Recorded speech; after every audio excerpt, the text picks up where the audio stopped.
마태복음 18장 6절부터 9절 말씀 가지고 영생에 들어가는 것이 더 낫다라는 제목으로 함께 은혜 나누고자 합니다. 오늘 말씀에서 계속 반복되는 핵심 단어는 걸려 넘어지게 한다는 말입니다. 이 말의 반대는 일으켜 세운다는 말로 생각하기 쉽겠죠. 그러나 우리는 바로 앞에서 예수님께서 반대의 말씀을 하셨기 때문에 거기서 찾아야 됩니다. 그 반대말은 5절에 나오는 어린아이 하나를 영접하는 것입니다. 따라서 오늘 말씀은 어린아이를 영접하는 것의 반대말로 넘어지게 하는 것입니다. 앞절에서 말한 영접하는 것의 반대가 바로 걸려 넘어지게 한다는 것입니다. 예수님의 제자들이 어린아이 같은 제자들을 영접하지 않고 반대로 세상 다른 종교 지도자들처럼 높은 자리에 서서 함부로 대하여 상처를 주고 믿음에서 떠나게 하지 말라는 경고입니다. 만약 그렇게 한다면 하나님의 자녀들을 넘어지게 하는 것이기 때문에 하나님께서 가만두지 않고 엄청난 보복을 하신다는 겁니다. 오늘 말씀 자세히 보면서 우리는 어떻게 하면 손과 발을 자르고 눈을 뽑는 그런 희생을 치르더라도 하나님의 보복을 피하고 영생에 들어가는 편이 더 나은 그 편을 선택할 수 있는지 생각해 보도록 하겠습니다. 6절부터 7절은 하나님께서 엄청난 보복을 하신다는 내용이 나옵니다. 걸려 넘어지게 한다는 말은 사복음서에만 26번이 나오고요. 구약에는 한 번도 안 나옵니다. 구약 외경에만 4번이 나옵니다. 더군다나 사복음서에서 대부분 예수님께서 사람들을 가르치실 때 주로 이 말씀을 썼습니다. 바울의 편지에 딱 2번 나오는데요. 예수님께서 하신 말씀을 그대로 따라서 한 것입니다. 따라서 걸려 넘어지게 한다는 말은 예수님께서 주로 사용하신 말입니다. 이 말의 의미는요, 어떤 사람들은 죄를 짓게 한다는 말로 해석하기도 하고 믿음을 잃게 한다는 말, 즉 배교하게 한다는 말로 해석하기도 합니다. 그런데 사복음서에 나온 내용을 자세히 보면 죄를 짓게 한다는 뜻이 아니라 대부분 예수님을 따라가다가 포기하고 그 길을 떠난다고 할 때 이 말을 썼습니다. 예수께서 하나님께로 나아가는 길을 인도하실 때 예수님을 따라가던 제자들이 무슨 이유에서인지 그 길이 옳지 않다고 생각하며 그 길을 벗어나 다른 길로 가는 것을 여기서 걸려 넘어지게 한다라는 뜻으로 썼습니다. 그러면 나를 믿는 이 작은 사람이 누구일까요? 어떤 사람들은 평균적인 성도들을 가리킨다라고 말하기도 합니다.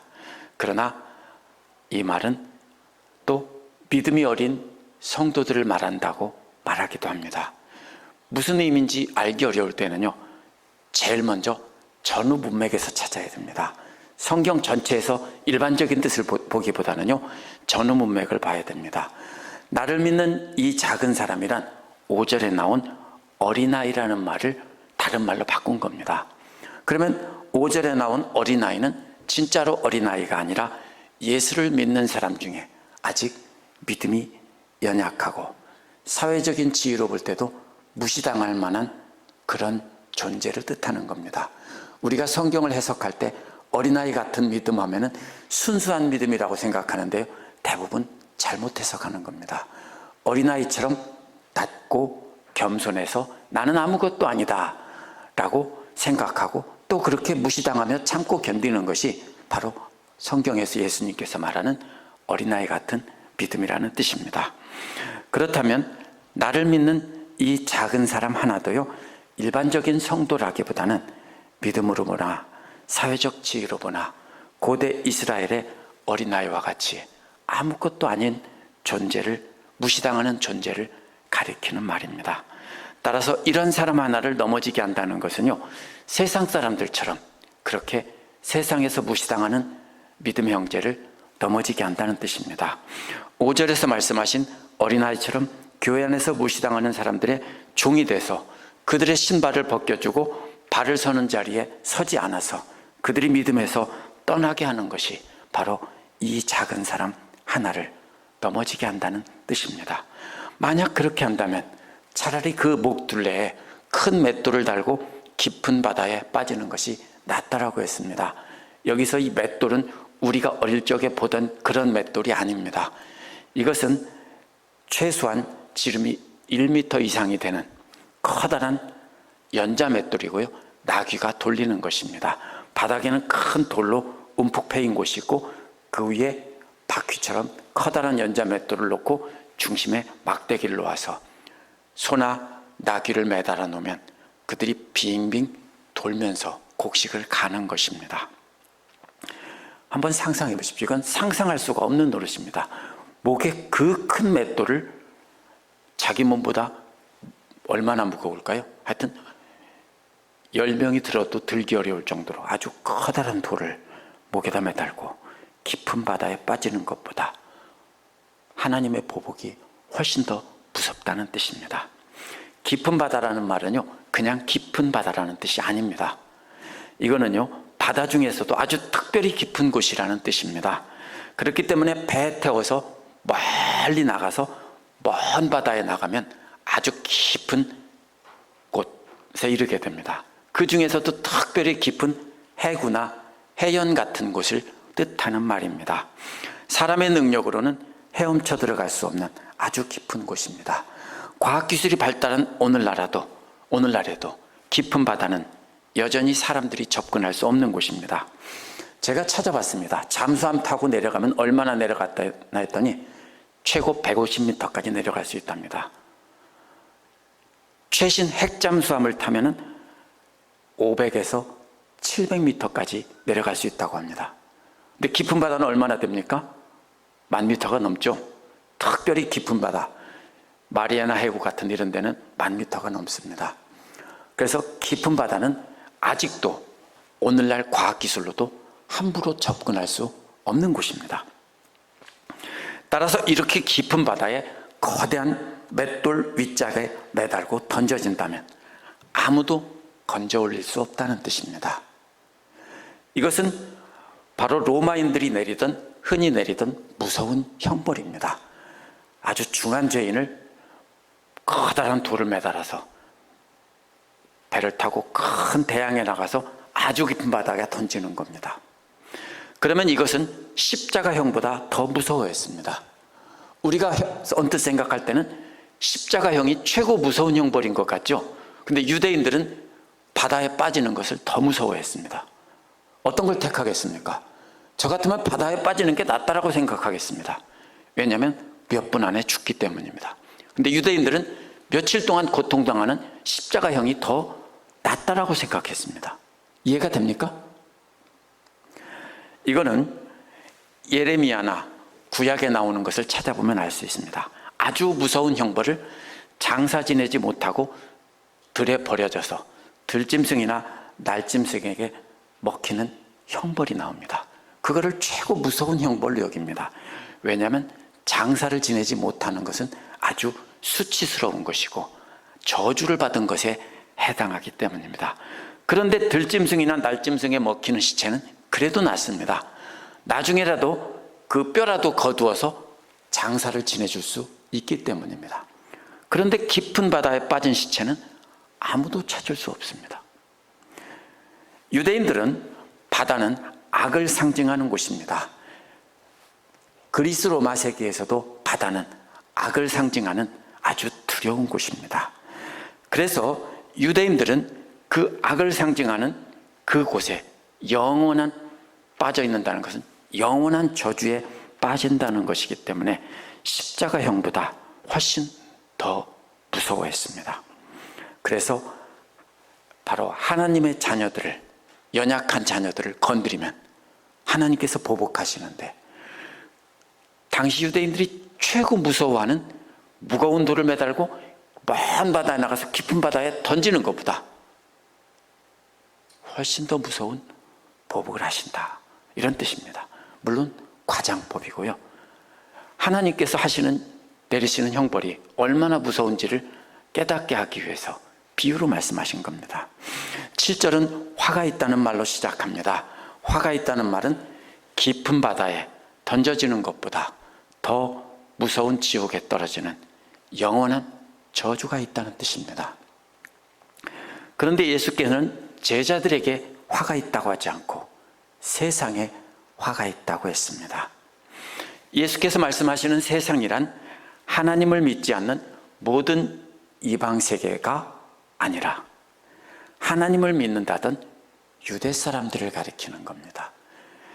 마태복음 5장에 보면 제자들을 세상의 빛이라고 했는데요, 그때도 산 위의 빛, 산 꼭대기에서 성전이 있는 시온산 꼭대기에서 비추는 빛이라고 했습니다. 그러면 세상은 뭡니까? 산 아래에 있는 동네 예루살렘을 뜻하는 것입니다. 예수께서 말씀하시는 세상은 거창하게 온 세상이 아니라 하나님을 믿는다던 공동체를 말합니다. 그런데 예수님의 말씀을 따르지 않고 자기들 마음대로 하나님을 믿던 사람들이 바로 세상입니다. 따라서 오늘날도 세상이란 온 지구 위에 있는 모든 사람이 아니라 하나님을 믿는다고 하면서도 예수님의 명령에 진짜로 따르지 않고 세상 풍조를 따라 세상 가치관에 따라 하나님을 믿는 사람들을 세상이라고 말합니다. 예수를 믿는다고 하면서 세상 사람처럼 재물과 권력과 명예들을 소유한 자들이 그렇지 못한 자들을 교회 안에서 무시하고 함부로 대하는 것이 바로 세상입니다. 예수께서 말씀하시는 세상은 바로 그런 세상입니다. 예수님이 말씀하시는 세상은 업사이드 다운의 세상입니다. 가장 연약하고 세상에서 무시당하는 자들이 존중을 받고 존경을 받는 곳이 되어야 한다는 것이 예수님의 가르침입니다. 그래서 어린아이와 같은 자를 섬기는, 신발끈을 풀어주고 발을 씻겨주는 종이 되라고 한 것이 바로 앞에서 하신 말씀입니다. 그런데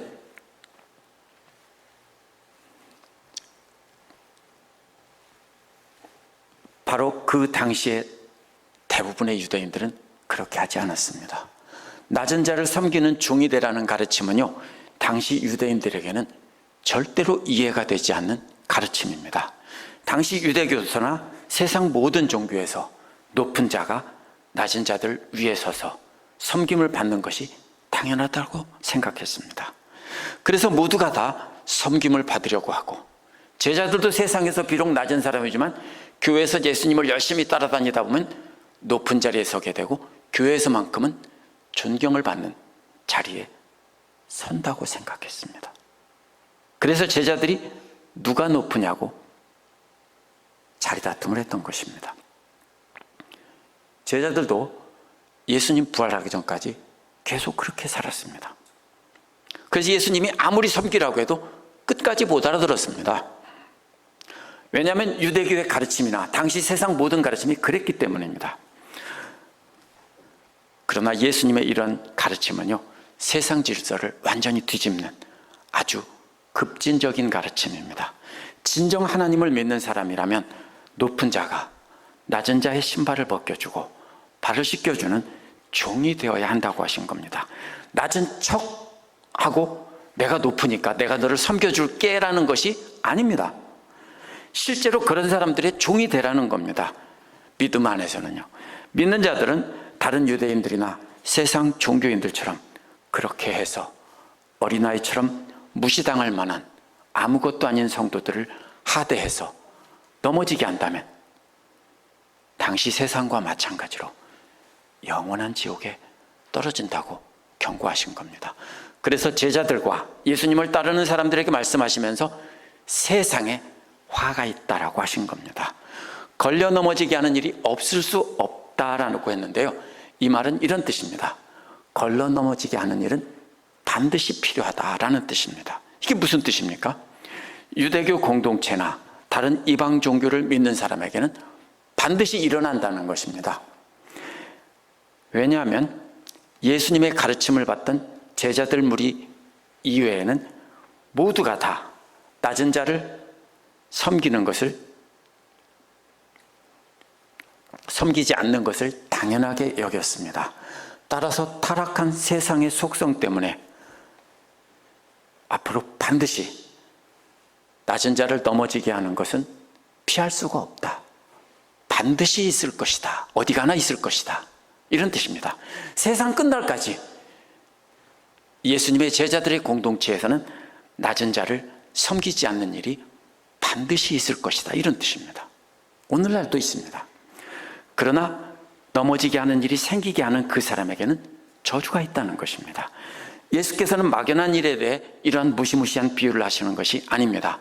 앞으로 예수님의 제자들 가운데서도 이러한 지도자들과 이러한 성도들이 반드시 나온다는 겁니다.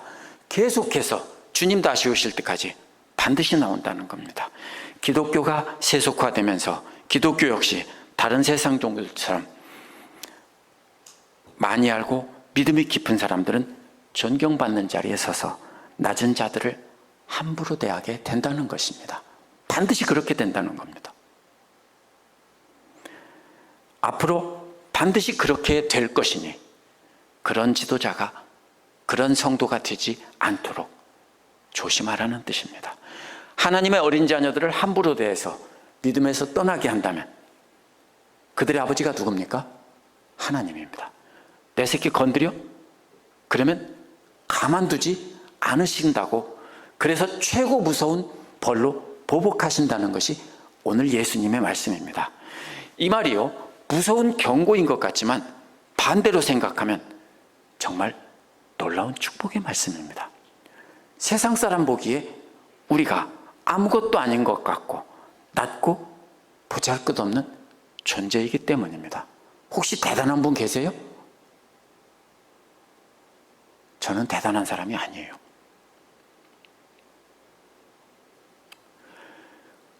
보잘것없는 우리지만 하나님의 자녀가 되면, 우리가 예수님을 따라가면 하나님 아버지께서 우리를 그렇게 지켜주시고, 우리를 함부로 대하는 사람들은 아무리 높고 세상에서 강한 사람이라도 우리 아버지 하나님이 최고 무서운 형벌보다 더 무서운 형벌로 보복해 주신다, 이런 뜻입니다. 하나님께서 하나님의 자녀를 건드린다면 누가 내 새끼 건드렸어? 라고 분노하시며 영원한 심판, 무서운 벌을 내리신다는 것입니다. 그렇기 때문에 세상 질서를 따라 믿는 자들에게는 무서운 경고이지만, 우리가 부족해도 하나님의 뜻을 따라 믿고 따라가려고 한다면 하나님께서 원수 갚아주신다는 말씀이기 때문에 놀라운 위로의 말씀이고 축복의 말씀입니다. 8절에서 9절은 어떤 대가를 치우더라도 지옥은, 이 영원한 형벌은 피하라는 뜻입니다. 그렇다면 믿음이 연약한 제자들을 넘어지지 않게 할 수 있는 것이 어떻게 하는 것입니까? 우리가 흔히 이 구절을 보고 어떻게 생각했습니까? 믿음이 연약한 사람들에게 말이나 행동을 조심해야 한다. 함부로 거친 말이나 흉보는 말이나 비난하는 말이나 적대적인 행동으로 상처를 주지 않아야 된다. 혹시 이렇게 생각하지 않으셨습니까? 저도 그렇게 생각했습니다. 그런데 이어지는 말씀을 보면, 예수님 말씀을 보면 그게 아닙니다. 물론 상처 줘도 된다는 뜻이 아닙니다. 근데 예수님 말씀은 그를 훨씬 뛰어넘습니다. 먼저 뭐라고 말하냐면요, 손이나 발이, 내 손이나 발이 너를 넘어지게 한다면 찍어서 던져버리라고 합니다. 끔찍한 장면이죠. 그런데 놀랄만한 것은요, 앞에서는 넘어지게 하는 자가 영원한 저주에 빠진다고 했는데요, 여기서는 자기 손이나 발이 자기 자신을 넘어지게 한다면 찍어버리라고 했습니다. 남을 넘어지게 하는 게 아니라 자기 손이나 발이 자기를 넘어지게 한다면 자기 손이나 발을 찍어서, 도끼로 찍어서 던져버리라는 겁니다. 실제로 찍으라는 게 아닙니다. 그만큼 강한 마음을 갖고 끊어버리라는 겁니다. 그렇다면 믿음이 연약한 사람들을 넘어지지 않게 하는 것은 믿음이 연약한 사람들에게 좋은 말로 대하고 부드럽게 대하고 다정하게 대하라는 뜻이 아닙니다.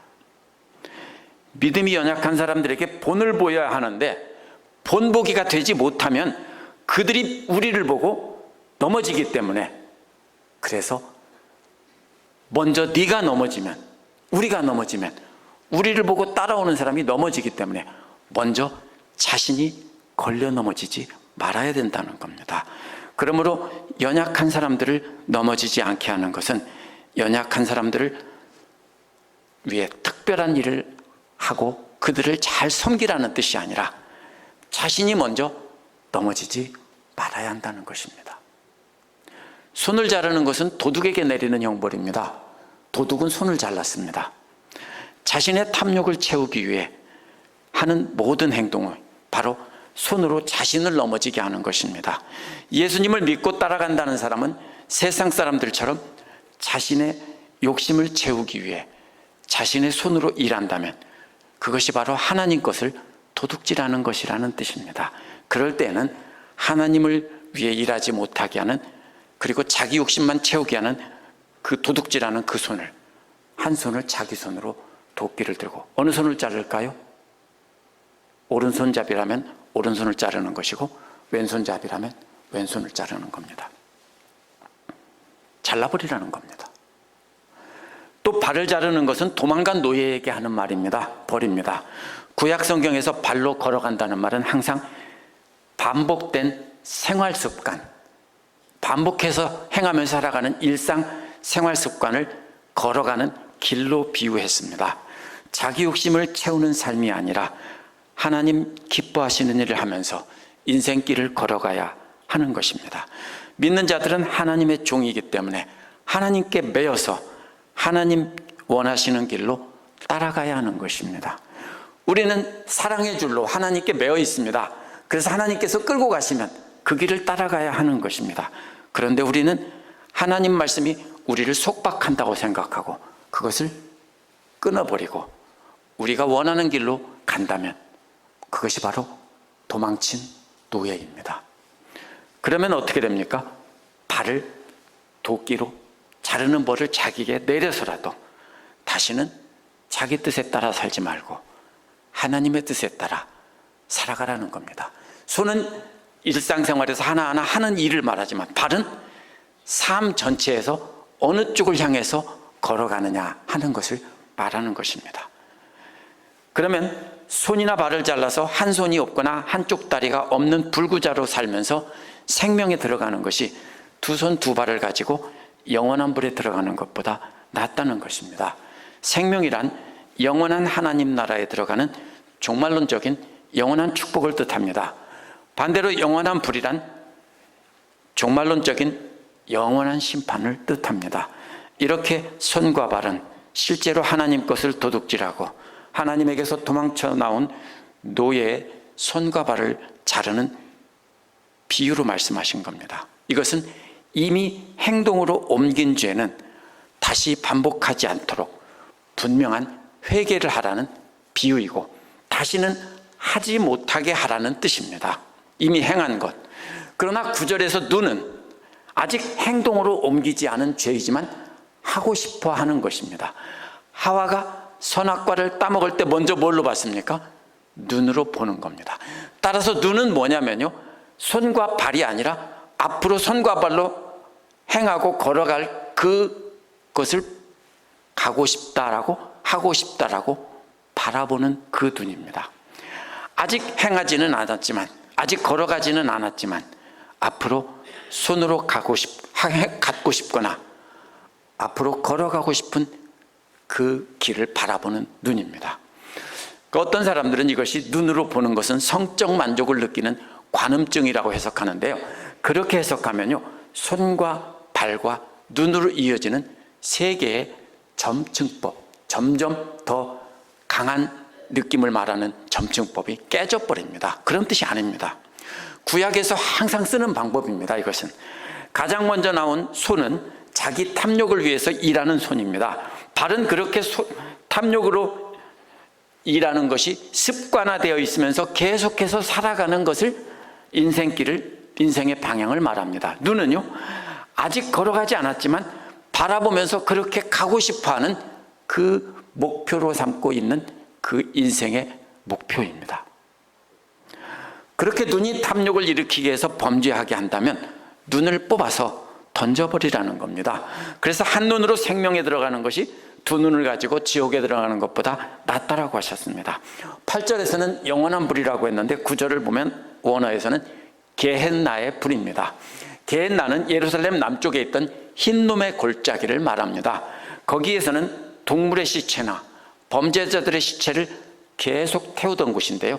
시체 타는 냄새, 연기가 어떻겠습니까?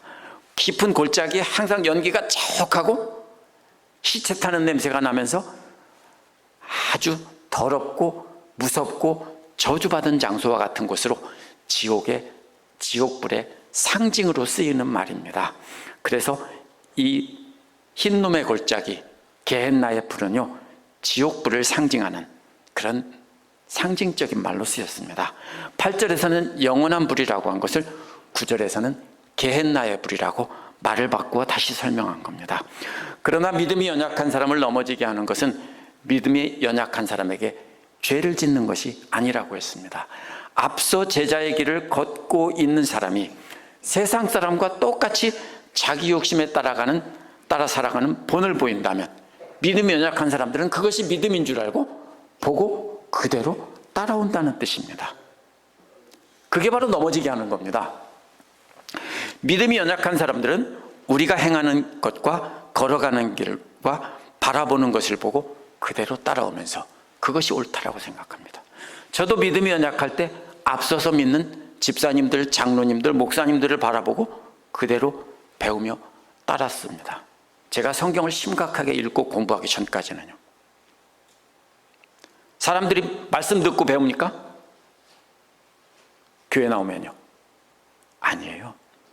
대부분 먼저 믿은 사람들의 삶을 보고 그들의 예배하는 태도와 그들의 신앙을 보고 따라오는 거지 성경 보고 따라오는 게 아니에요. 가만히 있으면 우리는 자연스럽게 세상 풍조를 따라 산다는 거예요. 믿음을 갖고도. 그러니까 손, 발 잘라버리고 눈을 뽑는 고통을 겪더라도 세상 풍조를 따라가지 말고 예수님 말씀을 따라가라는 겁니다.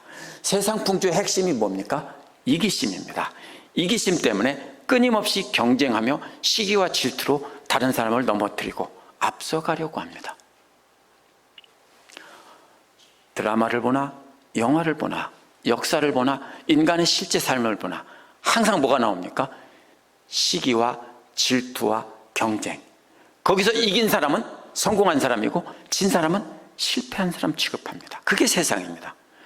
기업가들은 돈을 엄청나게 갖고 있습니다. 대부분의 기업가들은 죽을 때까지 써도 못 쓸 돈을 갖고 있으면서도 계속해서 더 많은 돈을 가지려고 싸우고 경쟁회사나 다른 사람들을 무너뜨리고 망하게 하면서 자기가 더 가지려고 합니다.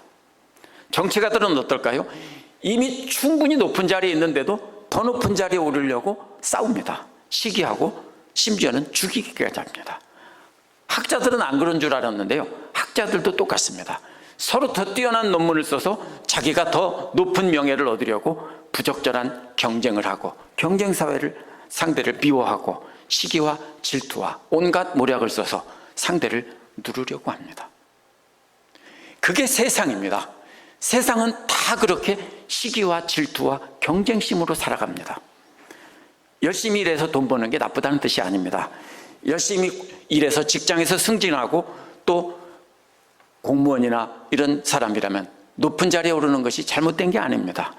공부하는 사람은, 학자들은 열심히 연구해서 좋은 연구물을 내는 것이 잘못됐다는 뜻이 아닙니다. 그러나 남과 비교해서 자신이 높아지려고 하다 보면 미움과 시기와 질투의 마음이 일어나는 것입니다. 그것이 나쁜 것입니다. 그런데 교회 와서도 그것이 똑같이 세상과 똑같이 이루어진다라고 말씀하신 겁니다. 제가 2004년에 미국 처음 왔을 때 한국에서 이미 신학대학원을 졸업하고 석사학위를 받고 왔습니다. 근데 미국 박사과정에 입학하기 위해서 필요한 과목들이 있어서 학부과정에 들어가서 독일어와 라틴어를 10학점씩 들었습니다. 석사과정에서 부족한 과목도 들었습니다. 한국에서는 이수하지 못한 과목들을 PhD 과정을 준비하면서 들었습니다. 근데 그때 미국 학생들이 뉴올리언즈 신학교 학부에 보면요, 나이가 많은 목사님들이에요. 파머 프리처들. 이 나중에 신학교 와서 공부한 사람들이에요. 근데 그분들이 제가 외국에서 온 학부 학생인 줄 알고 저를 많이 도와줬습니다. 공부하는 것도 가르쳐주고 이렇게 했습니다. 그러다가 자신들은 아직도 학부 과정에 있는데 제가 2년 뒤에 PhD 과정에 들어가자 그 학생들 중에 일부는요, 속았다는 태도로 저보고 말도 안 했어요. 눈도 안 마주쳤어요. 박사과정에서도 마찬가지예요. 제가 영어 발음이 우둔하고 이렇게 영어를 잘못하는 외국 사람이다 보니까 약자라고 생각하고 도와줬어요. 근데 제가 더 높은 점수를 받거나 자격시험에서, 중간 자격시험에서 저는 합격했는데 그 친구는 떨어졌을 때는요, 눈도 안 마주쳐요. 제가 제 자랑하려는 게 아니에요. 그런 적 없어요? 그 사람들을 비판하려는 게 아니에요. 사람들은 누구나 그런 마음을 다 갖고 있어요. 교회 안에서. 교회 안에서 믿음이 연약한 사람을 섬기며 돌보는 것은요, 그 사람이 나보다 약하고 못하다고 생각할 때 하는 거예요. 근데 그것은 낮은 자리에서 섬기는 게 아니에요. 높은 자리에서 내가 베푸는 거죠. 무슨 말씀인지 이해하세요? 제가 왜 미국 학생들이 제게 한 것을 제가 자랑하려고 하는 게 아니에요. 그런 마음이 없는 사람이 아무도 없어요. 우리가 흔히 약한 자를 돕는다고 할 때요, 바로 미국 학생들이 저를 도왔던 것처럼 내가 저 사람보다 나으니까 내가 조금 도와준다라고 하면서 섬긴다라고 해요. 근데 예수님의 섬김은 그게 아니에요. 교회 안에서 그 사람이 나보다 더 성장하고 나보다 더 인정받고 존경을 받으면요, 시기와 질투의 마음이 생겨요. 교회 안에서 힘들게 섬기고 봉사하면서도 마음이 상하는 경우는요, 대부분 그런 마음 때문에 그래요. 그러나 예수님을 믿는 제자들은 절대로 그렇게 하면 안 된다는 거예요. 그게 바로 세상이라는 뜻이에요. 따라서 경쟁하고 남보다 위에 서려고 하면 안 되는 거예요. 대신 예수님의 제자들은 서로 함께 일하는 법을 배우고 서로 다른 사람을 나보다 높이 여겨 섬기고 형제자매가 가진 재능에 감사하고 서로 격려하며 각자가 예수님의 뒤를 따라가며 영원한 영광을 얻도록 해야 돼요. 그렇게 하는 것이 이 세상에서 살아가면서 교회 안에서 하나님 나라를 이루는 거예요. 한번 생각해 보세요. 혹시 사랑하는 아들, 딸이 나보다 공부도 더 잘하고 돈도 잘 벌고 직장에서도 높은 자리에 오르고 세상에서 훨씬 더 뛰어난 사람이 된다면 시기하고 질투해서 밟으려고 할까요? 혹시 그런 분 계세요? 지구상에 단 한 사람도 없어요. 왜요? 사랑하기 때문에. 오히려 기뻐하고 자랑하죠. 저도 푼수같이 그런 자랑 하고 싶어요. 내 아들, 딸이 잘하면, 열심히 하고 신앙생활도 잘하고 그러면 은근히 자랑하고 싶어요. 질투하지 않아요. 마찬가지로 믿음이 연약한 형제자매를 낮은 자리에서 섬긴다는 말은요, 내 자녀를 사랑하는 마음으로 그렇게 섬기라는 거예요. 만약 세상에서나 믿음으로나 아무것도 아닌 사람들을 무시하려는 행동을 하게 된다면 손과 발을 자르고 눈을 뽑아버리는 심정으로 그렇게 하지 않도록 하라는 것이 예수님의 가르침이에요. 오늘 말씀에서 예수님께서는 예수님의 제자들이 분명히 세상 풍조를 따라 교회 안에서 위대한 자들이 되려고 할 것을 미리 아시고 경고하신 겁니다. 그래서 걸려 넘어지게 하는 일이 반드시 일어난다라고 한 것입니다. 그래서 그렇게 세상 풍조를 따라 살아가는 사람들에게 저주가 있다고 한 것입니다. 믿는 자들이 앞으로 세상 풍조를 반드시 따라갈 것인데 하나님께서는 그런 사람들에게 무서운 형벌을 내리시는데 그 형벌이 얼마나 무서운 것인지 깨닫게 하려고 이렇게 무서운 비유로 설명하신 겁니다. 금년부터 나보다 연약한 사람들이 내게 걸려 넘어지지 않도록 해야 되겠습니다. 그러려면 그 사람들에게 잘하라는 게 아니라 먼저 내가 내 손목을 자르고 발목 자르고 눈을 뽑는 심정으로 내가 안 넘어지면 되는 겁니다. 그러면 그 사람들이 나를 보고 자연스럽게 따라옵니다. 우리가 그렇게 행하며 영원한 나라 보며 믿음의 길을 걸어가는 본을 보이는 것이 바로 어린아이를 섬기라는 말에 앞에서 말씀하신 뜻입니다. 그렇게 할 때 믿음이 연약하고 세상 사람들이 볼 때 낮고 천한 사람들이 우리의 몸부림을 보고 그들도 자기 십자가를 지고 우리를 따라오게 되는 겁니다. 그렇게 하는 것이 지금은 힘들지만 이 세상 살아가는 동안 잠시 부경화 누리는 것보다 우리가 것이 영원한 지옥불에 빠지는 것보다 낫다는 것입니다. 그래서 손발 자르고 눈 뽑는 심정으로 우리가 낮은 자리에서 섬기며 본을 보이며 그렇게 넘어지지 않도록 잘 이끌고 가서 하는 것이 영원한 생명에 들어가는 것이 영원한 지옥 빠지는 것보다 훨씬 더 낫다는 것입니다. 기도하겠습니다.